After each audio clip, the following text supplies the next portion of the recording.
8 miles south from here. But we have been spending a fair bit of time between the two estates. So it's actually been almost a privilege to be able to see this sort of lockdown period between the two countries. And, I guess ultimately we all know wine is essential, and we run two essential businesses. So we've had the luxury of being able to travel back and forth between the domain. And even though 11 hours on the road sounds like a chore, it was very welcome, Ray. Yeah, really. So when was the last time you were down in France? We were actually down there 2 weeks ago, and I have to say, Charles went down in April and sort of had quite a post-apocalyptic experience driving down through France, because there was barely another vehicle on the road apart from lorries transporting goods to and fro. And I think the grass verges were sort of up to here. Usually the French keep them pretty pristine and clean. And obviously at that stage, if you left the house at all, you had to go out with an attestation saying either you were doing your own essential business, you were out shopping, or you were exercising. But 2 weeks ago, the lockdown had lifted considerably, and so there was a lot more traffic on the road. Even so, it was quiet in relation to what we're used to. And the exciting news for the Simpson family was that we could actually all go out to the hairdressers and get a haircut for the first time, because I was thinking you looked nicely groomed, all of you. Because I did have the duck bill. It was beginning to come off the shoulders and curling back up, so it was nice to get rid of that. You should count yourself very lucky, Charles, to have a potential for a duck bill. Yeah. Those of us who are astutely challenged, let's say, don't have it. You both look very well.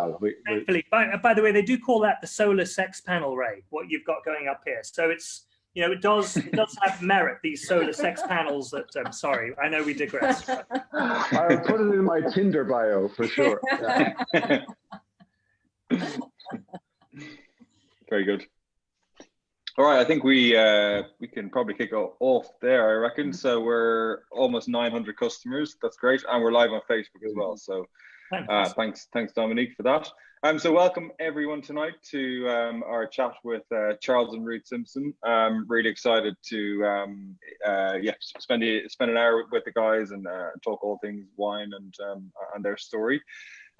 We first met Charles and Ruth, I think, back in 2012 or 2013 maybe, and met in an unusual way. We got an email from Charles saying he had a parcel of Sauvignon Blanc kicking about at the winery, and we said, hey, would you send us 60 bottles? We'll send them on to our archangels and get their thoughts on it. And if any archangels are on, let us know if you're one of those first 60 to try the guys' wines. And yeah, from there, it all kicked off, and we've done lots of amazing wines from France down the years, and then very excitingly, a few years on from that, Charles and Ruth started their latest adventure in Kent in the UK, making some incredible sparkling wines, but also some really delicious still wines as well. So can't wait to hear about your stories there. Just everyone let us know what you're drinking in the comments. I've got a nice glass of Simpson's and Serbian Syrah, which is going down a treat tonight. And if you've got any questions for the guys as well, use the Q&A box below, and in the second half we'll try to get to as many of those questions. I'm Eamon, the wine guy, and I've got Ray, the wine nut, right beside me as well. So we're in good company. Why don't you guys take me back to the very start? And I understand you both had successful corporate careers before you decided to get into the wine game. What brought all that about? Yeah, so ultimately we came from very different, very diverse couple of backgrounds. Charles came from big pharma, and I came from the humanitarian sector. Both of us had sort of aspirations to work for ourselves rather than working for the man. And ultimately the big question for us was what and where. And actually we had the time to really sort of reflect and decide what we wanted to do longer term when Charles was posted out to Azerbaijan, of all places, in the former Soviet Union, and we had a lot of time on our hands out there. I was working for a number of humanitarian organizations sort of post the Nagorno-Karabakh crisis, and we decided there it was where we sort of brainstormed what we'd like to do. We were both very keen wine consumers, and any holiday that we took over that period, we were visiting different wine growing areas of the world. And so wine kept on sort of creeping to the top of our list of potential businesses that we'd like to get involved with. And I think what attracted us was the fact that not only is it an agriculturally based business, which meant working in usually warmer climes and in the great outdoors, but then also the technical, creative winemaking side of things, and finally ending up with ultimately a product that you have to take out into the marketplace, to package, to tell the story behind, and to work on that sales and marketing side of things. So it has a very broad base. It encompasses a lot of different disciplines, if you like, and we were interested in all three parts of it. I suppose at that stage we didn't have the agricultural or the viticultural background. We didn't have the winemaking background, but those were skills that we could learn and that we could hire in and learn from in the early days. But it was really, I suppose, the communications, the marketing, the sales side of things that we knew we could actually drive that business forward. So that was the origins of the big idea. Okay. And I guess with your business background and your ability to manage a business and do sales and marketing, the obvious place to start looking at France might have been somewhere like Bordeaux or Burgundy. Why did you pick the Languedoc, which probably at the time was much less known than it is now? Yeah, a very good question. I mean, and this will be a reoccurring theme throughout this conversation, Eamon. As you know, many of the things that attracted us to the UK, back to the UK, with our 2012 project Simpsons, and were the same things that attracted us to the Languedoc in 2002. So our journey very much started as probably like a lot of people on this Zoom call tonight. We were really good at drinking wine, which is where I think most of our love comes from. But we were of that generation. I think I can say that generation that really were intimidated by French wines and European wines because there was no varietal labeling on the bottles. And so we very much grew up with the growth of Australian and New Zealand wines where it was varietally labeled. And so logically, where we were focusing was the New World. I mean, we were mostly looking at Australia and New Zealand, albeit up and coming appellations. So this is back in 2000. We were looking at places like Margaret River, which was relatively undiscovered back then, and places like Central Otago versus Marlborough, again, back in 2000. But those areas were incredibly expensive. And what we discovered as we read more and more about wine production in France is it was this area that was underserved, that was underappreciated in the Languedoc-Roussillon. And if you don't mind me saying, if there was anywhere in the old world, if you will, France, that you could actually do a modern New World project, it was the Languedoc. And that was driven by, the liberation of being able to plant many of the noble varieties. You could plant the indigenous varieties, but you could plant things like Sauvignon Blanc or Chardonnay or Merlot or Cabernet.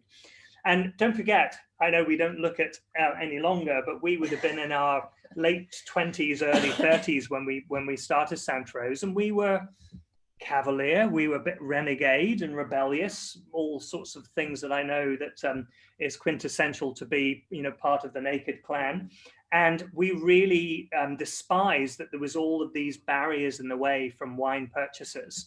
And why did France have to make it so difficult to make a buying decision? Why couldn't you just, remove all of those barriers and disclose what's actually in the bottle? I mean, still to this day, in parts of France, you are, unallowed to tell people what's in the bottle. And even though in a can of Coke, you have to declare that there's sugar and fat and salt and all of these ingredients, with wine, all you want to do is tell the consumer the truth and actually what's in it, but you're not allowed by the appellation. So we were very anti that. And I would say even 20 years on, you know, we're still that. We're like Naked, trying to demystify wine. We want to educate people and actually show them the processes. I mean, you know, there's the magic, and there's so many lovely things about it, and we want to tell people about that.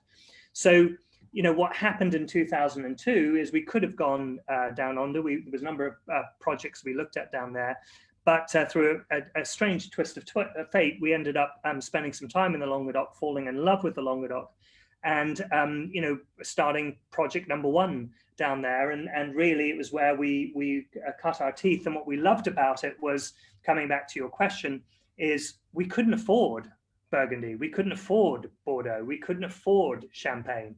Damn it, we couldn't even afford Napa Valley. So the amazing thing about the Languedoc is that because it had been under, I guess, appreciated, that we sold a, dare I say it, a London 3-bedroom apartment and bought Domaine Sainte Rose in 2002, and the rest is great. Jeez.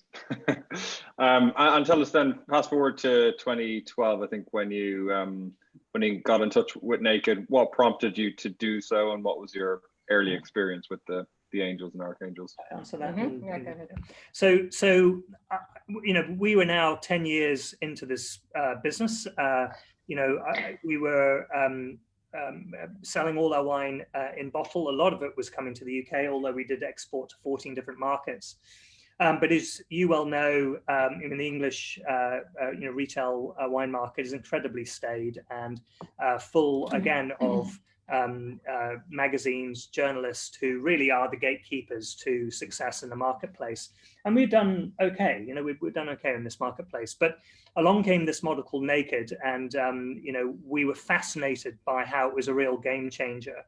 And how it was this really disruptive technology. I mean, I'm sure you could, you know, find the words better than me, but it was the, you know, Amazon of the wine world, and it didn't rely on critics. All it mattered was a group of people, almost tribally, looking at wines and appreciating wines, and then forming friendships and connections. And if Jim likes this particular wine and I like that wine, chances are that I'll like other wines that he likes, and so on and so forth. Perfect, Charles. Yeah, it's great. Yeah, so we'd never seen anything like it, and we are very curious people. And even though we didn't really have any wine for sale, I remember I still got the email saved that I wrote to Eamon, which was very ballsy, if you don't mind me saying, but sort of saying like, yeah, well, we're doing great down here in the Languedoc, and we're selling all our wines to the UK, but you guys are something different, and I'm not sure we want to partner with you long term, but it's a fascinating concept. So should we try this on a really small scale with a parcel of wine? And Eamon, thankfully, saw through my bravado and realized we're probably semi-decent winemakers, and we were just trying to, get our foot in the door. And so that was a success. And actually, on the back of that, not only did we sell the Sauvignon, we sold a parcel. I think it was 2 pallets of various different wines we did at Sainte Rose, and that led on to a visit from Eamon. And I have to tell this because it's still to this very day. I remember he agreed to come to our domain in Servien, and the local train station is Béziers, and so I drove to Béziers, and he was on I think it was the 2:25 train, and at 2:25 I sat there in front of the station, and all these people are coming out, and I'm going, I'm thinking wine buyer, typical UK wine buyer. What would he look like? People passing by. Anyway, 10 minutes later, everyone's gone, and I thought he must have missed his train. And there's one guy standing at the taxi gate, and he had jeans, a t-shirt, sneakers, or whatever you call them in the UK, plimsolls, and big Beats headphones. And I sat there for at least 5 minutes going, that can't be him. It's got to be some teenage. He's gone to school. Yeah, exactly. He's got to be going down to the skate park, right?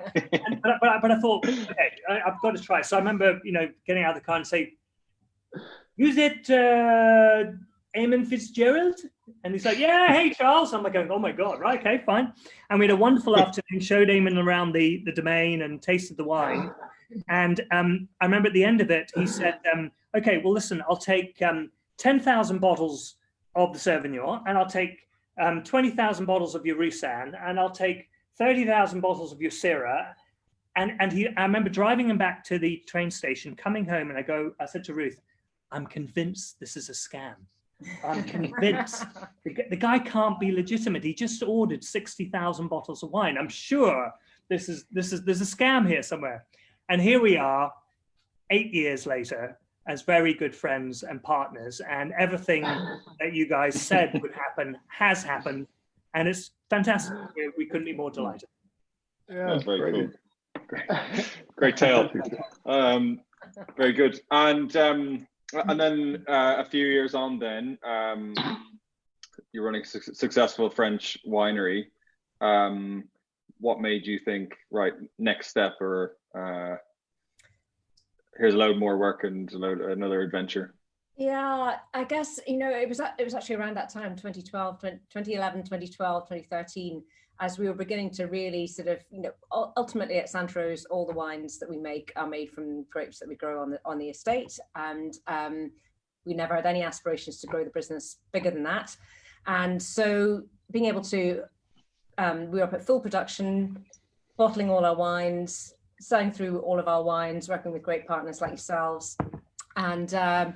And we started to hear just word on the street and started tasting some amazing English sparkling wines. And this was could this be the next big thing? We tried to taste as many as we could. We started reading up about it.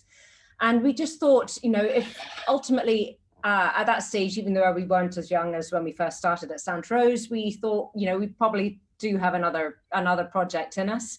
And a lot of others would have just said, kick back, enjoy your success and just keep things going at Santrose. But we were intrigued enough with what was going on in England to come over and have a look.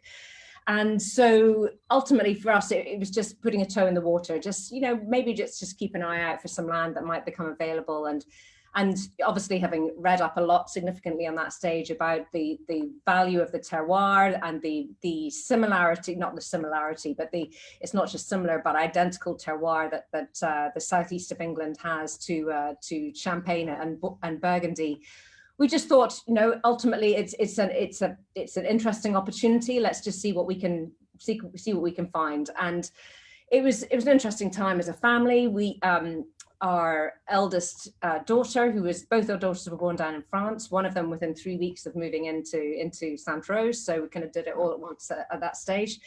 She was reaching the end of French primary school. She was going to have to change schools. We just thought, if there was ever a time to, as a family, that we might want to take up another opportunity and get some experience in England, then that might be the time to do it. So we actually saw some land advertised. I think the first time it was being heralded as land being advertised as viticulturally suitable, suitable for viticulture in England.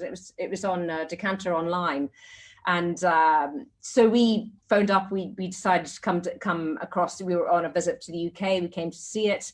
It had been visited by Stephen Skelton, Master of Wine, who had sort of come down and done soil analysis, kind of given it his blessing as suitable for viticulture, and some very savvy estate agents thought they were going to get a massive uplift in the price of the land. But we immediately saw the potential this land has. That we 2 blocks in Kent. We would have gone, anywhere really in the southeast of England. We're specifically looking at the North and South Downs because of the chalk terroir. But we, these 2 parcels of land on the North Downs, so it's pretty much as far east as you can get in Kent. We came to visit, saw the potential, and basically said, at the moment they're grade 3 arable land.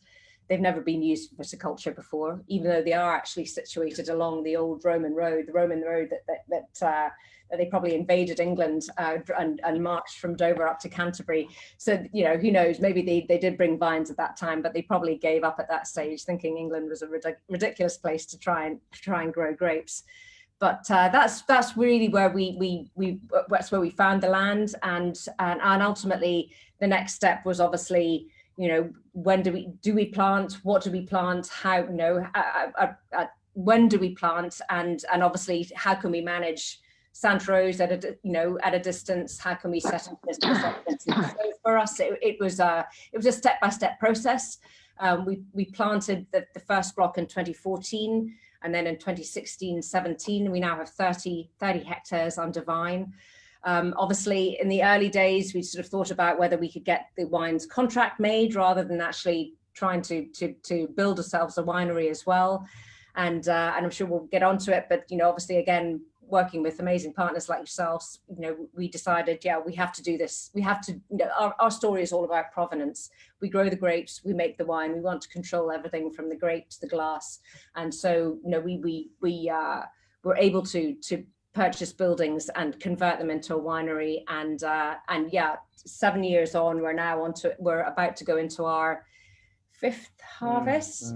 And ultimately, up at cruising speed, we'll make about 250,000 bottles of both sparkling and still wines here in England. So, Eamon, the only thing to add to that is, and you know, for everyone on the line tonight, so Ruth and I have no links to Kent, and I think that's actually really relevant. So we're not really coming home, as it were. The only reason we are here, a little bit like the only reason we ended up in Servian, is we believed in the terroir, the estate, and what we could do. And the reality is the research that we did in the early days was that East is best. And East is best because it's the warmest, and maturity, and this is true for all crops, whether it be wheat, whether it be apples, whether it be hops, runs from east to west. And we knew that was a competitive advantage, whether it be to be able to push maturities for still wines, or whether it be just in tough years to be able to get the grapes out of the vineyards, you know, quicker. So, you know, you're looking at two people who would probably be the biggest cynics about what was possible in this country. And certainly, you know, we convinced ourselves that you could make world-class sparkling wines here without a shadow of the doubt. And you know, the arrival of Champagne Taittinger and Champagne Pommery are proof that the Champenois believe that this is a totally acceptable place to grow the champagne clones and make traditional sparkling wine. I think the thing that really surprised us, is our ability to be able to make world-class still wines, and we're just getting started. Yeah, and actually, Amy, can I just quickly say that as my role in what I do for Naked is taste lots of wines from around the world, but also I'm fortunate enough to often to be in London to taste various other wines, including English wines. And the potential for English wines is fantastic and improving greatly. But as I said to you guys directly, and I think others would agree, i.e. critics or those who buy and sell wine in the UK, that your Chardonnay it stops all clocks. And when I tasted it the first time, we're on our second year now, aren't we? Or the first time I was like this, it was last year I said to you, Charles, they're like, this is just like Chablis. In fact, we took it on the tasting tour, and on the Naked Wines tasting tour, and we put it as a blind tasting between Chablis and your English Chardonnay. And it is, Ruth, as you said, just this sort of proximity. If you look at the south of England and how it curves like this, we look at France, Belgium, France curves like that.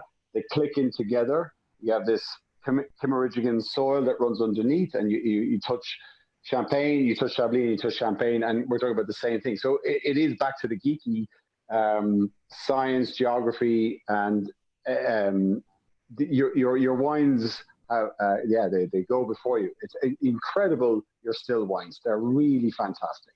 Wow, thank you, Ray. Thank you. Really kind. Really kind. Here. And I know obviously it hasn't all been plain sailing with the UK adventure. Tell us about that first harvest and what happened there.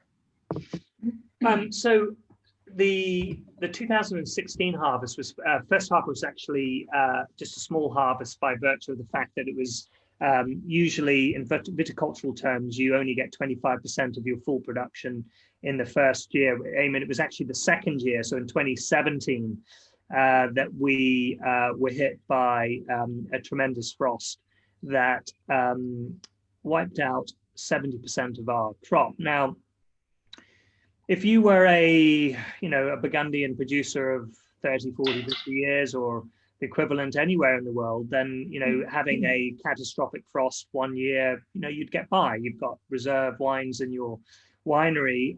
But for such a new venture, and as we all know, wine businesses are incredibly expensive to fund, and it's all cash out for a long period of time before you actually even get your vines in production, let alone producing wines. And so, we knew, and we had calculated into our, I guess our financial models, that the 2016 would be small by virtue of how young the vines were. But 2017, we were expecting a significant increase, maybe threefold from the 2016 volumes. And we were hit by a frost which unusually came from, it was an air frost that came from Siberia. So it came from the northeast. And literally, anyone who's been to our vineyards would know we're just off the A2 as you go between Canterbury and Dover. And we thankfully have got a lot of very large mature trees, and the frost came over from the northeast came over these trees, and the first 16 to 17 rows were absolutely spared, but then the frost settled down into the vineyard and literally burnt as it went down the hill. And this will be, I think, interesting for a lot of people. It's not like we haven't been doing this before. It's not like we were naive. It's not like we didn't know what we were doing. We had actually bought very expensive satellite data which pinpointed temperatures literally by the hour for the last 10 years, and we modeled this to show where the growing season is. So from bud break, which is when you are most concerned about frost damage, through to flowering, and actually seeing where the frost incidents were. And with that data, we believe we had frost-free sites. So why is it that, in our second year, we lose 70% of our production? And basically, the answer to that question is that data in the UK is not particularly good because it's such a small industry. And what we were doing, that the data we bought in terms of climate data was spot on. What we had missed was, when you ask people when does bud break take place in the UK, you have this total average based on Kent to Sussex to Hampshire, all the way to Cornwall and Wales. So we had taken this midpoint in bud break.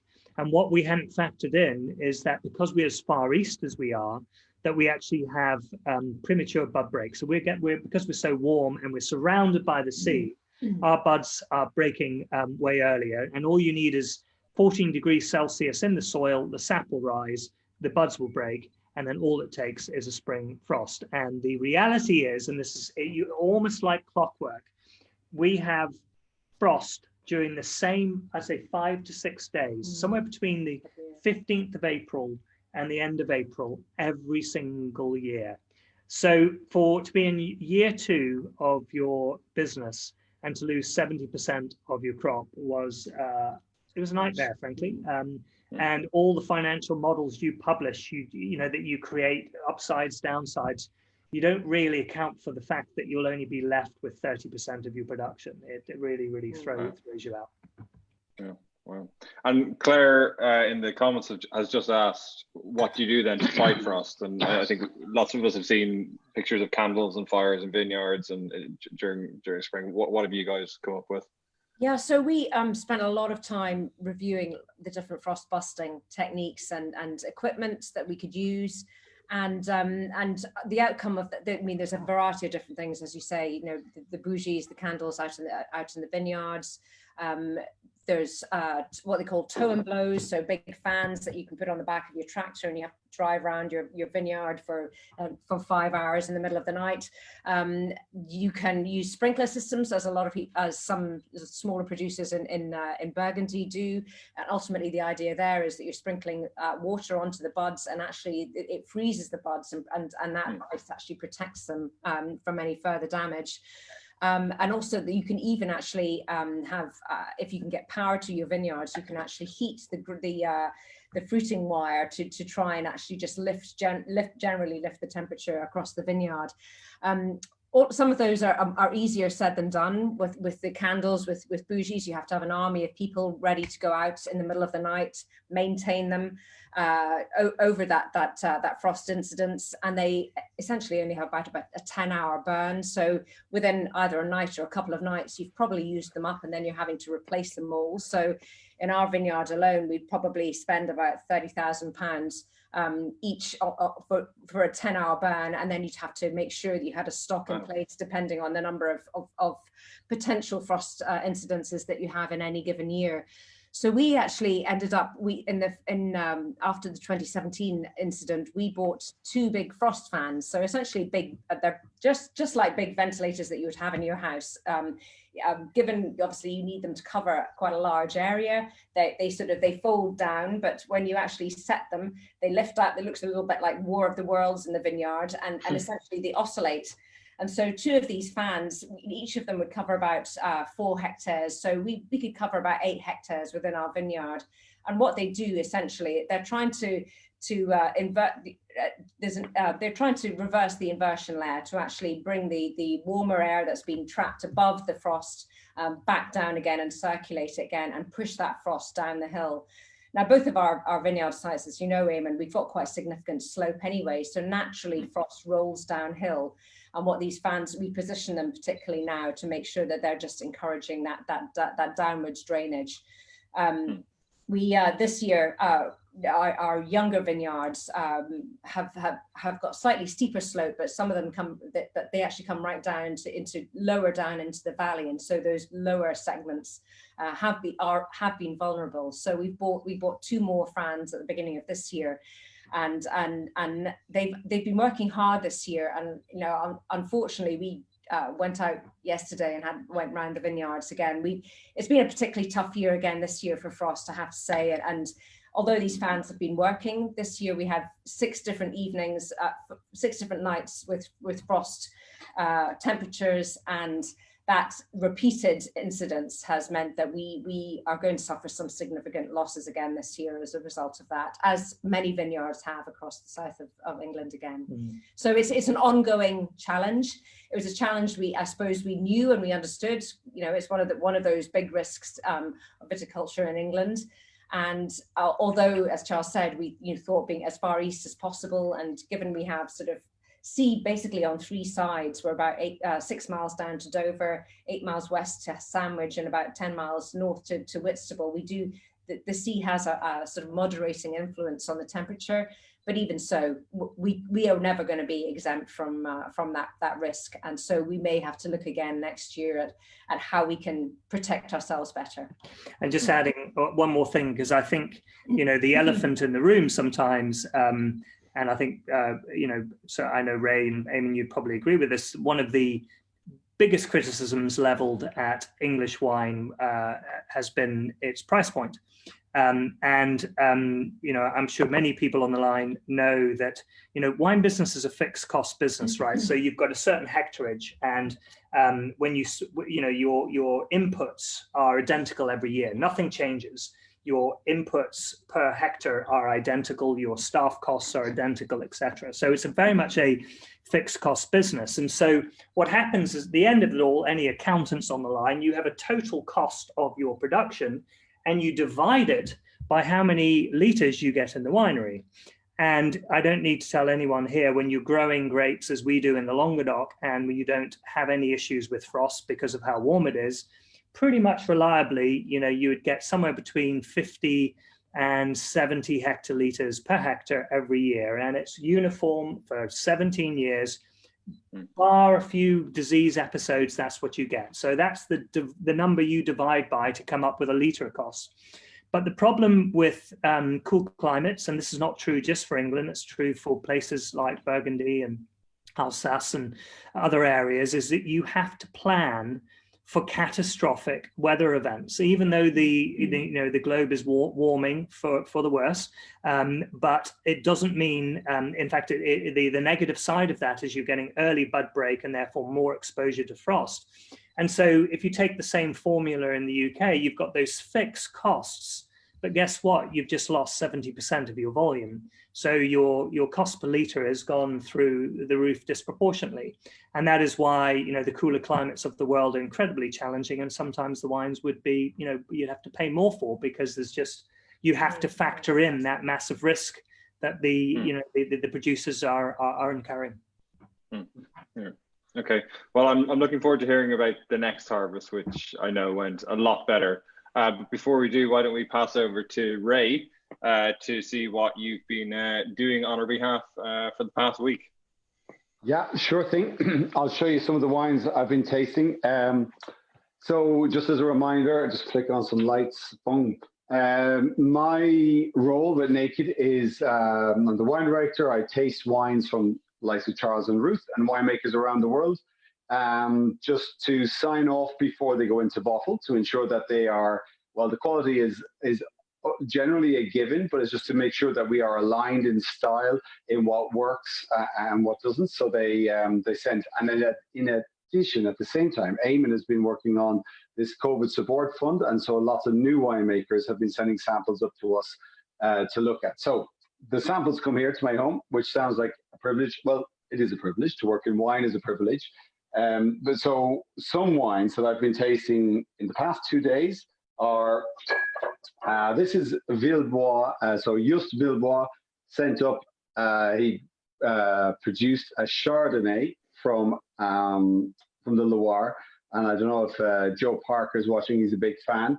And this is a wine, I don't know, it could come in with us. We're just going to have a little chat about it. I'll speak to Just tomorrow. I tasted it today, and it's actually beautiful quality, great freshness, good persistence. So that's a potentially new wine from Just Villebois. Then Kobe, who makes, Eamon, this would go into your the COVID support fund. This is Kobe Villion. He originally produced a wine or shared a wine with us on the Fine Wine Club that we do.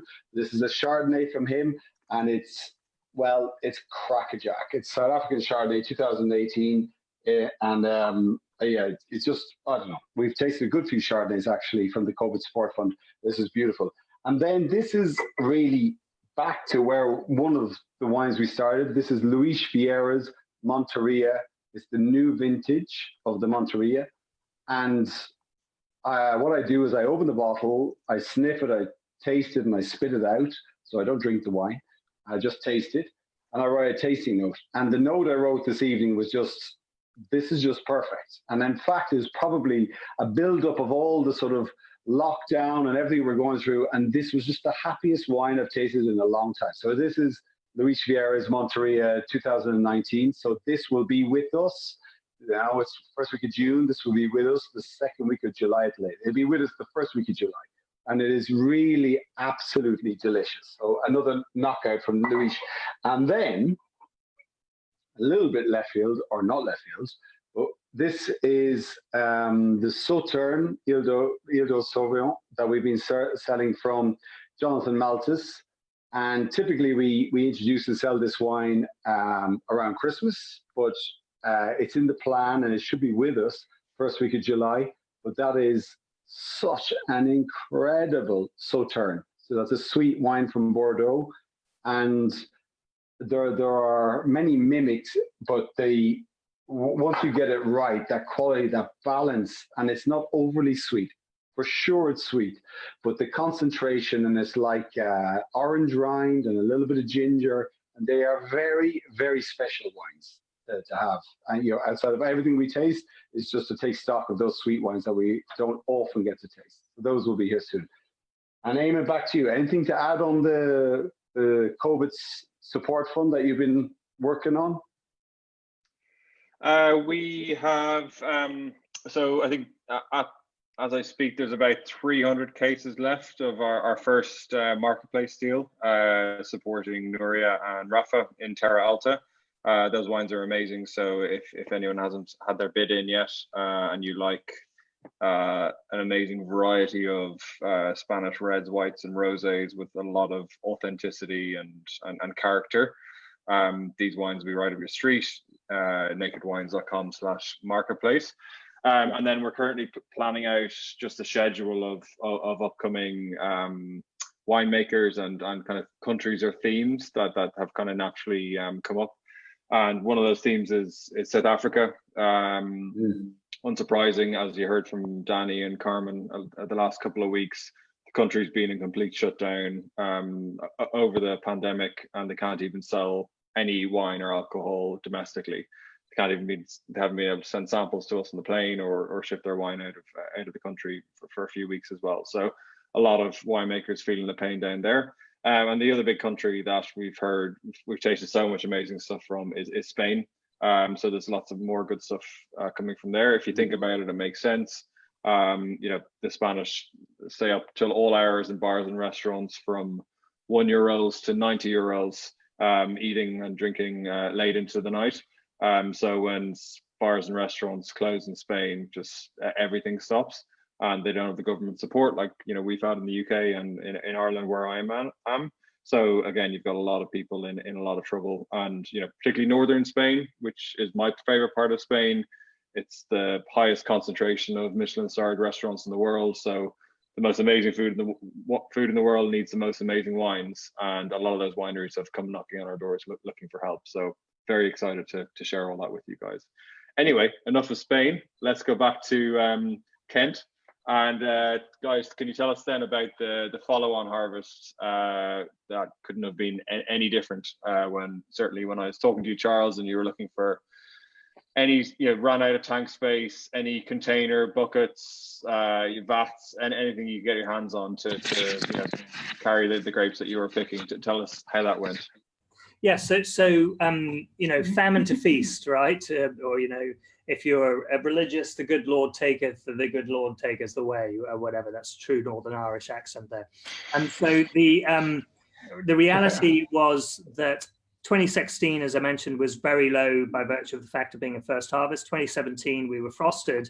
And finally, we hit this sweet spot where we had we did actually have the beast from the east, but actually in 2018, the great thing about the beast from the east, it actually kept temperatures incredibly low. And coming back to the point I was making earlier, as long as the soil temperatures stay below 14 degrees Celsius, the sap doesn't rise. And so what the beast for the east did was delay the sap rising and therefore bud break.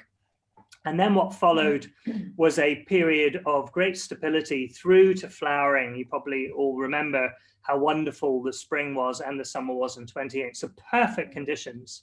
So we went really from famine to feast, from crushing 30 tons to nearly 150 tons.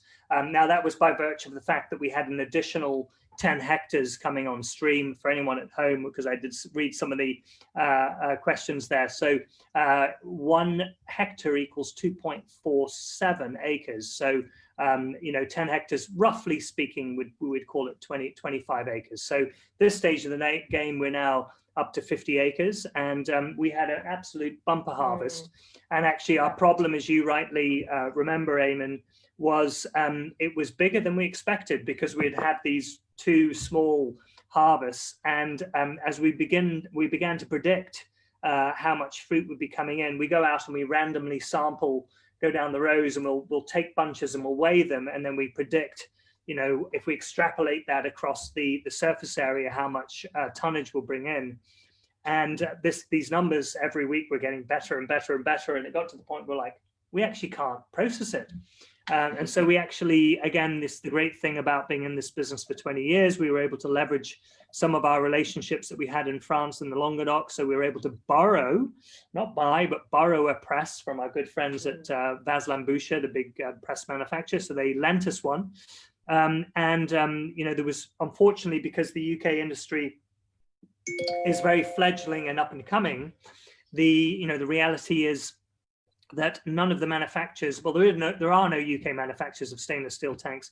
So, but the suppliers they don't want to stock hold. So, we couldn't find any tanks here. So we had to source all of them from France, Italy, and Spain. And we were there were times in our 2018 harvest where we'd got to the point that all our tanks were full and we couldn't process anymore. And we actually had to wait for the next tank to arrive before we could actually go on and process. So we were absolutely delighted with 2018. It was incredibly easy by the previous 2 years' standards. We got great maturity levels, great acidity levels. And I think not only did we produce probably the best sparkling wines from 2018, we went on to release these still wines that we never thought we could produce from that harvest. Very good. And I'm very excited to announce to the Angels on the call tonight that we're making a very special sparkling wine out of this harvest. And oh, what's going on here? Yeah. And for what do you got? Look at that. Amazing. So Christmas 2020, in our big Christmas case, we booted out the French, and we're going long on British. And yeah, thanks to the great harvest that the guys had, we're able to make this what I hope is going to be an amazing sparkling wine, and get it in the glasses of many thousands of angels this Christmas. Ruth, do you want to explain the stage that we are in the development of this wine? Yeah, it's a very interesting timing being on the line tonight, and we're delighted to be able to show you a prototype bottle. Obviously, where It's awful. Stick with that. I love it. we do quite like the little Christmas tree there, but it will be in its usual Bayora uniform. Do you know what, we again, just the unusual year that it's been, and the issues that COVID-19 have presented to us as a wine business. This wine is literally just about ready to disgorge, and we're due to be disgorging it literally next week. What does disgorging mean, Ruth? So disgorging is the final stage of the method traditional sparkling wine making process, when essentially this bottle has had a crown cap, so a metal, almost like a beer bottle cap on it, because when it's bottled, we add the sugar and we add the yeast, and it goes through that secondary fermentation in the bottle. Makes it fizzy. Makes it fizzy, creates those wonderful bubbles, and ultimately that secondary fermentation only takes about a month and a half, and then those yeast cells, once they finish munching all the sugar, they fall to the bottom of the bottle, and the bottles are aging horizontally, and those yeast cells at the bottom of the bottle begin to release lovely autolytic characters, and that's what makes the flavor. The flavor, that brioche, yeasty, that wonderful mouthfeel that method traditional styles of wines have over a prosecco, for example. So a completely different style, and ultimately, once you've aged the wine to the length of the period of time that you want it to have rested, then you want to actually seal the bottle properly with a cork and a wire, and to remove those dead yeast cells, because ultimately it's all about making sure that the wine is perfectly clear and clean for everyone to enjoy. Yep. So ultimately, we don't own a disgorge. You need to have a specialist piece of equipment, a disgorgement line, to be able to do that process. And we don't actually own one at the estate. We've always relied on experts coming actually across the channel from France, and so we've relied on a French mobile disgorgement unit, because we want to be able to disgorge the wines in one lot to make sure there's no lot variation, that we're in control of the dosage, so the addition, the topping up of the wine, because obviously when you disgorge, you're going to lose that yeast, and the pressure from the bubbles is going to force some of the wine actually out during that disgorgement process. You need to top up. So all of that we want to be in control of, but we want an expert line to come in with their state-of-the-art equipment to do the process for us. And because of the latest imposition of quarantine that the government has literally introduced yesterday, our mobile disgorgement line is not going to come over next week, and so we now are looking at alternative they're still saying that they're going to come, but the issue is they are essential workers, so they have the right to come, but our issue now is how long is this quarantine going to last, and making sure that they're comfortable to come over and not having to then spend 2 weeks in quarantine. So it's a postponement, and it's going to happen in the next month. But that process, we've literally been on tenterhooks, making wondering, is it going to be next week? Is it going to be the week after? So watch this space. It's a challenging period, but it will be done, and it will be winging its way to the naked warehouses in time for October, and making sure that dispatch happens. But meantime, the wine is absolutely fantastic. Now, I think we are probably the only two individuals that have seen this wine at this stage, but I promise you, you're going to be absolutely delighted. You have my dress, Charles. Yeah, looking really well. Cool. Great. Well, I think good. it's when lots of people get that sparkling at Christmas, you'll have heard the backstory, and it'll taste all the better for knowing everything that went through to it. And maybe you could just mention, we'll get to questions in a second because we're getting close to time. What the support of the angels on this call and lots of other angels have meant through this whole period of the English adventure. Okay, so let me start by talking about this. I mean, there is no other, and we've been doing this now for 20 years, there is no other wine company that would ever dream of pre-buying 60,000 bottles. Well, one, removing champagne from a Christmas case and putting in an English sparkling wine. And two, having the faith in two individuals to spend hard-earned Naked Angels money on wine that they're yet to taste. I mean, the faith is incredible, and it means such a difference to people like us, because we've traded all around the world and with many different types, and the challenge is always that it's always the wine producer's risk. It's always our risk, right? And what's amazing about what Naked has done, and this is true at Santrose, but more so at Simpson's, with the faith they had in us to be able to produce 60,000 bottles of this, is to provide us the financing up front to be able to produce, these incredible wines. And, it's such a unique model, and there's no one else that does it like you guys. I mean, as I remember saying to Rowan at his parting party, I think I sang the Carly Simon song, that no one does it better, right? And it's so true. It's such a fair model. It's such an honest model. By the way, you guys are probably stricter than any other company that we deal with around the world in terms of the parameters for wine quality. You know what they are. I don't need to repeat them to you guys, but you are absolutely pitch perfect when it comes to all the parameters in terms of delivering quality wine. But it's a proper partnership. You're discussing with your winemakers like us, well in advance. You're committing to volume, so we have the faith to know that we can actually make those investments to make hard decisions, whether it be reducing yields or making decisions that are more expensive, but you're going to see the return because you've already got that commitment in terms of volume and price. And so we owe a huge amount. I guess Santrose was project number one. We had that properly funded, but Simpson's Wine Estate, you guys have been such a breath of fresh air, and having the faith in project number two to help us kickstart this business. And if you look at the other English wine estates, they're funded by rich hedge fund managers and Lord Ashcroft, and we're just on our second project. But what's been amazing is you guys have had the faith in us to be able to produce wines like this. So it's been a great ride. Privilege. Thank you guys. Yeah. Cool. Thanks for that. Let's jump into some questions, and I might need to steal a few minutes over time. If anyone needs to go watch the news, do whatever, that's understandable. What we got? Charles, is there any chance of a post-lockdown rock concert from your band? My God, there are a handful of things that I miss. The first one, as Ruth said, was having my hair cut, but we got that done in France a couple of weeks ago.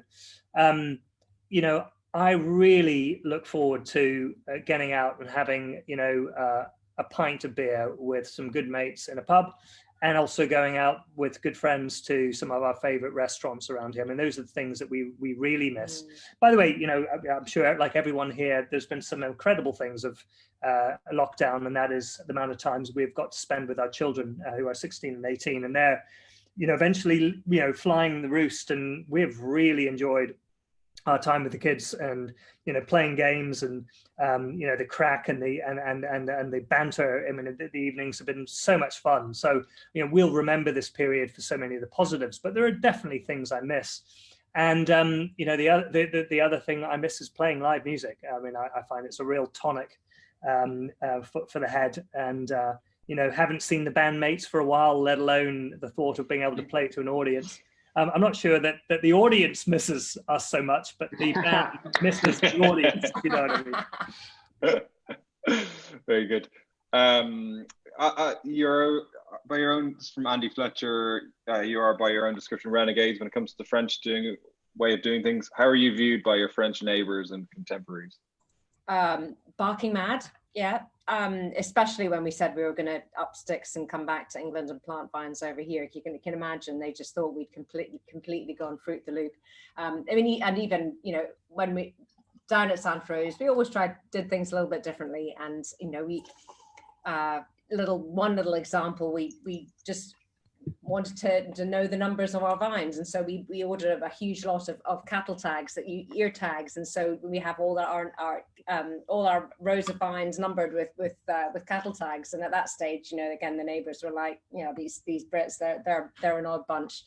But as I say, when we said that we bought land in England, we were going to make method traditional sparkling wines that would challenge champagne, they definitely thought we'd lost it. But then subsequently, when they heard the news and saw the French media announcement that Champagne Taittinger had a few years later done exactly the same thing, they came back to us and kind of said, "Oh, you clever," you know. So, yeah.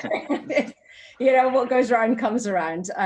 You know, ultimately, within our little village, it's small town, southern France, and so ultimately we don't try and sell anything locally. It's all been for export, and so we've kind of kept out of local politics, because actually in our area, the CRAV, which is a very sort of militant branch of viticulturalists, you know, have got to violence when local negociants have bought in cheap wine from Spain and that sort of thing. So we've kept ourselves to ourselves, sold our wine for export, and used all local contractors. So we support the local economy down there. So you know, ultimately we're part of the community now.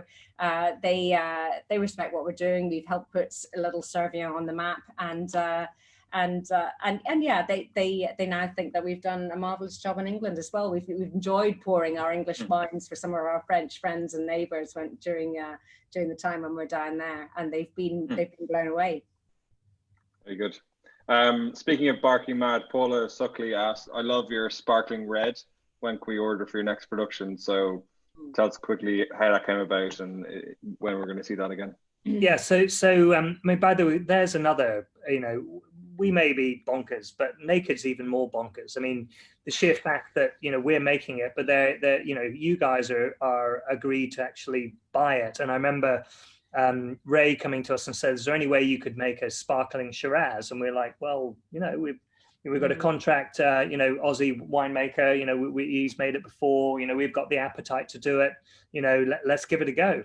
And, you know, we started off with, I think, you know, 1,000 bottles. And I think at the last count, we're up to 10 or 11,000 bottles, because there's that, you know, demand from the angels to you know, produce, you know, something, you know, off the beaten track. So I think it's one of a few handful of sparkling reds from France. And, you know, certainly the 2018 that we released in Christmas 2019, you know, certainly, you know, we're all human beings. I think we get better and better at producing it. We understand how to do it better and better, and we get the feedback from the tours, which, dare I say, we really are going to miss this year, because you know, seeing 600 people, not that they all come to see us, but most do, 600 people every night for you know 7, 8, 9, 10 nights. You know, you get really good feedback, and that's what's so great about Naked, is that, you know, any other business you would work with, you know, you're not allowed to see the consumer, whereas we want to see the consumer. We want to hear what you think. And so we've listened to the feedback over time, particularly for people who love the sparkling Shirazes and sparkling reds. And the 2018 was a great example. In fact, I think we were talking about it was almost like a mince pie in a glass. When it had this really lovely fruit and spice with these bubbles and a bit of sweetness, which was great. Lovely. So 2019, aspirationally, you know, we're trying to achieve the same thing. So if you like the 2018, you'll love the 2019. There is more of it, which is good news, and you'll get it in November. Very good. Awesome. Thanks for that. Lots of people asking about the costs of UK wine. Hopefully the explanation made sense. A few more people asking when Naked are going back to normal service. So Ray, correct me if I'm wrong, but we are moving warehouse in the middle of July. So around then we should, Ray, you might want to answer that then. Yeah, no, that's about right. I dare say late June, early July. Early July, things should start become a bit more normal with regards to range. We're currently operating on about 80 to 100 lines, and we might open to about 300 lines. So early July, yeah. Cool. Or possibly Thanks. Before, but we'll play it safe. Yeah. Very good. Quick one from Cliff Dobson. Looking at a bottle of 2014 Roussanne on my rack. Have I left that too long? No, not at all. Not at all. It should be looking wonderful. I mean, Roussanne's one white variety that is going to, all it does is improve with some age. And so ultimately, ultimately there's hopefully still going to be some nice rich fruit there, but you're going to get really nice sort of honeyed, slightly more aged notes to it, and it's going to be fabulous. I would probably suggest pairing it with food. We would suggest things like roast poultry, so whether it be roast chicken, roast duck, it cuts through that perfectly, or even something a little bit more spicy and exciting, like a green Thai curry, that sort of thing. But no, absolutely, 2014, it was a good vintage, and with a bit of time on it, that wine's going to be looking beautiful. We still have the 2003 for what it's worth, and it's still looking very well. So you've got at least another 11 years to worry about it. Lucky Cliff. Last question then from John Dunn. You are clearly entrepreneurs. What drives you to keep taking things to the next level? Yeah, it's a really good one, right? So most people say it's tough it's tough in the wine business. There's no doubt about it. By the way, it's tough in any business for the moment. But the unique thing about wine, which I think is unique to any other business I can think of, is that there's an agricultural dimension to it, which, let's face it, you could be a wheat farmer, you could be a potato farmer. There's a production side to it, which is very technical and scientific. And then there is a sales and marketing side that you wouldn't really necessarily have if you were selling wheat or potatoes. And it's incredibly competitive, out there. So, it's a absolutely, fantastic business. And we love, all of those distinct, attributes of it. And I've completely missed the question was, again, I was on a total. What drives you? What keeps you going? What keeps you going? Yeah. So thank you for that. So I was in this dream of those three parts of the business, but what keeps us going is God, English sparkling wine. Exactly. Week 12 in lockdown. Yeah. Bottle 12. We're all human, right? We're all human. So I would say it's the diversity of what we do. So most people would say that making one wine business profitable is tough, let alone trying to do two. We just were fortunate enough to get into it early enough that we had enough years and youth and, I guess, passion and energy to go to project number two. And we fundamentally believe in what's going on in this country and what's possible here. And that's what drives us forward, is the innovation and the possibility. And, I know there may be some, out of the 1,200 people on the line, or how many it is for the moment, maybe critical of what I'm about to say, but I would go as far as saying that England is probably the most exciting new viticultural area on the planet for the moment. I don't think there's another part of the world that is exciting as England in terms of the potential here. And that's what drives you forward. I mean, that's what, why you get up in the morning, is being able to do new things and try different things and experiment and produce wines that even you, meaning we, did not think were possible, and you convince yourself that it's possible. And those are things that are really, really exciting. But also, ultimately, in summary, the other thing that keeps you going is access to forums like this, where, because you can talk to yourself in a bubble, right? An echo chamber. Yeah, my wines are good. Your wines are good. His wines. What's great is to be able to put wines out into a forum like this and actually hear genuine, criticisms, for positive or negative, that allow you as a winemaker to adjust vineyards, winemaking style, to make wines that people want to drink. And that's why we get up in the morning. Very good. Well, on that note, thank you so much, Charles and Ruth, for tonight. Thank you, Ray. Thank you, all the angels who joined tonight. Really awesome chat, and it's a real privilege for me and for Ray to be working with you guys and drinking your wines.